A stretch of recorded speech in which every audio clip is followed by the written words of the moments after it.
Aprendemos também que o controle da pandemia não é devido não só ao desenvolvimento dela, mas a sua solução vai muito além da caixa da ciência e da saúde. Ela depende de fatores como, por exemplo, a mobilidade enorme. Você viu, por exemplo, a nossa cepa, a cepa P1, ela foi mais ou menos um mês depois, ela estava presente em 61 países. A variante indiana, em pouco tempo, alcançou vários.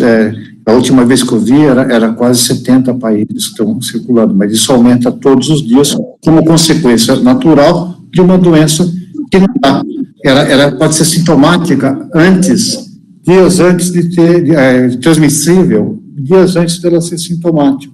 É a grande mobilidade desse vírus e a rapidez com que as pessoas se deslocam de um continente para outro, devido a uma nova mobilidade social do comércio. Vimos também que as cidades, que os níveis socioeconômicos é o fator mais importante, mais do que obesidade e comorbidades, uma vez que, embora o adoecimento seja contínuo, a mortalidade se concentra nas regiões de menor poder aquisitivo, onde tem o inóculo maior, as pessoas não têm resiliência econômica para ficar em casa, precisam sair, caracterizando, então, o nível socioeconômico como um importante modificador de efeito,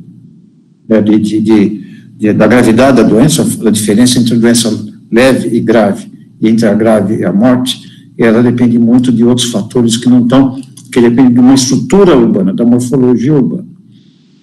E mais do que nunca, desenvolvimento autônomo de vacinas e insumos. Porque eu tenho quase certeza que nós vamos ter que, o ano que vem, tomar vacina de novo. E não será a mesma, ela terá que incorporar, possivelmente, as variantes, e já não tem vacina hoje, para um tipo só, no mundo.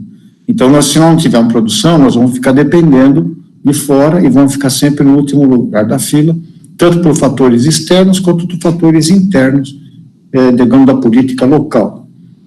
E também não basta ter vacina, né?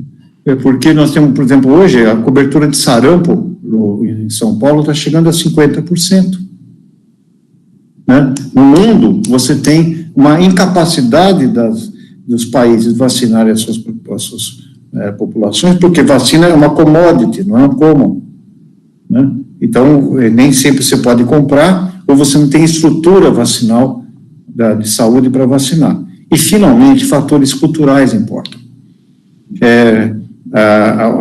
O movimento antivacinal, que sempre existiu, começou nos anos 70, teve o grande avanço com Wakefield e a pertence à história do autismo com a vacina tríplice, né, ele se espalha, né, no mundo, mas agora não mais de boca a boca ou de rádio, mas através de redes sociais.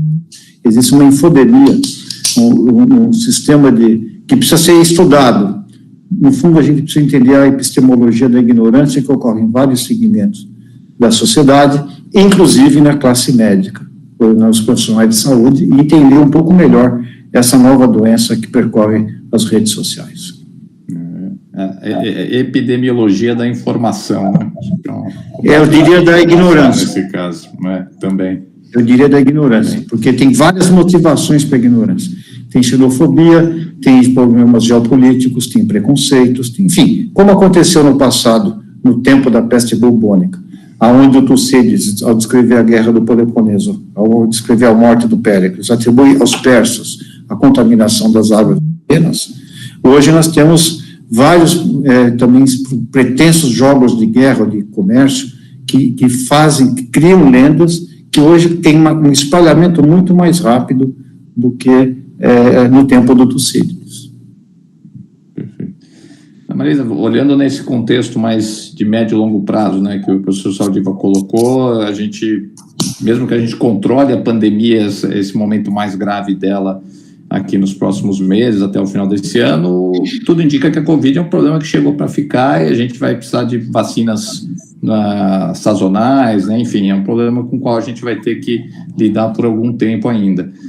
Como é que o Butantan e talvez a ciência brasileira de uma forma mais ampla está respondendo aos desafios que essa visão de mais longo prazo traz em termos de conquistar essa autonomia que a gente não teve no ano passado, né, no início da pandemia, mas talvez, né, recuperar um pouco desse tempo perdido e, olhando mais para frente, ter um mínimo de autonomia em termos de desenvolvimento tecnológico e produção dos insumos e das vacinas daqui para frente.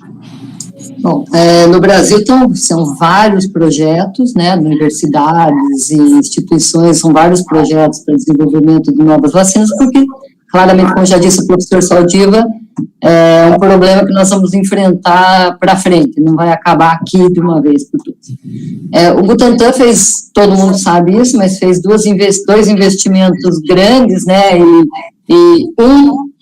que foi com a Coronavac, né, trazendo a Coronavac, e foi muito acertado, né, porque a tecnologia de produção da Coronavac é uma tecnologia que o pessoal do Butantan tem expertise, domina esse tipo de produção. Por que não saiu na frente?